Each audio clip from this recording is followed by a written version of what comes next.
Veneman led the World Supersport 300 field away from pole position as he grabbed the whole shot heading into turn 1 ahead of David Salvador and Juan Reseño.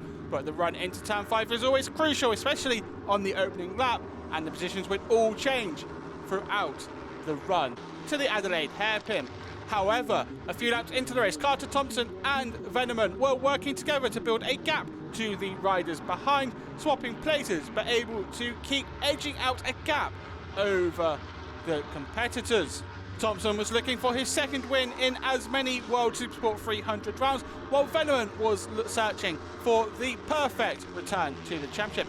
In third place was Matteo Vannucci. The number 91 didn't set a lap time in Tissot Superpole, but battled his way up from 29th on the grid to run in the podium places after just a handful of laps. He was also looking to follow the MTM Kawasaki riders to build a gap to the chasing pack, but with 7 laps to go, it looked unlikely that the number 91 would be able to do that. However, things changed quickly in World Supersport 300, and despite Jeffrey Bowes looking to attack the number 91 Yamaha into turn 5, the Italian was able to extend that gap. It became a trio of riders fighting for victory, and Vannucci surged into the lead halfway through the race on the run into turn 5, even if Carter Thompson did try and fight back immediately under braking. Vannucci was the fastest rider on track in the first half of the race as he went in search for a first win in more than 2 years. Behind, the battle for fourth was intensifying. Philip Thorn forced off the track as he fought with Jeffrey Bowes and David Salvador taking to the runoff but rejoining safely. Mirko Janai was also in contention on his Prodina Kawasaki debut. He was running in P4.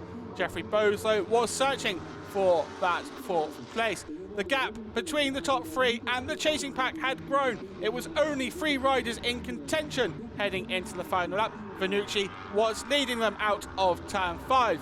However, Veneman made his move at the penultimate chicane to take P1. However, the run through the Lycée complex would be crucial in the final sector, and Vannucci looked to go up the inside of Veneman. Thompson looked to go up the inside of both of them, but the Australian ran wide. Vannucci was ahead, but Veneman forced his way through at the chicane to take a victory on his first race back in the championship. The number 71 and the number 91 congratulating each other on a hard-fought race. And behind, it was Philip Thorn who came home in P4. But in Parc Ferme, it was delight for Veneman and for Vannucci, his first podium in 2 years on the Yamaha R3 machine. And it gets better for the number 91 as well. He'll start race 2 from pole position after setting the fastest lap in race 1. He's joined on the front row by Mirko Janai and David Salvador. Jeffrey Bowes goes from 4th ahead of Araya Agaska and Loris Veneman, who will hope he is in contention for a Magny-Cours double. But attention soon turned to celebrating a dramatic race 1 at Magny-Cours. Veneman coming home half a tenth clear of Vannucci, who was denied a first win since Imola 2023.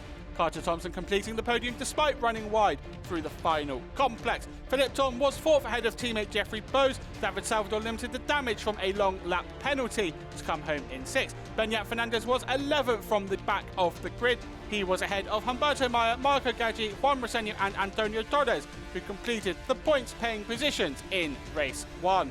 Mark Vick was 21st ahead of Emiliano Arculani, Unai Calatayud, Ivan Munoz and Elia Bartolini, who completed the top 25 on Saturday's race 1.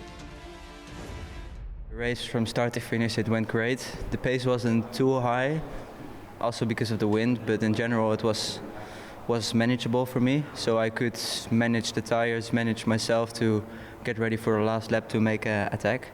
In the end, it worked in the last chicane out perfectly, so I'm really, really happy for that, and I just can't wait for tomorrow.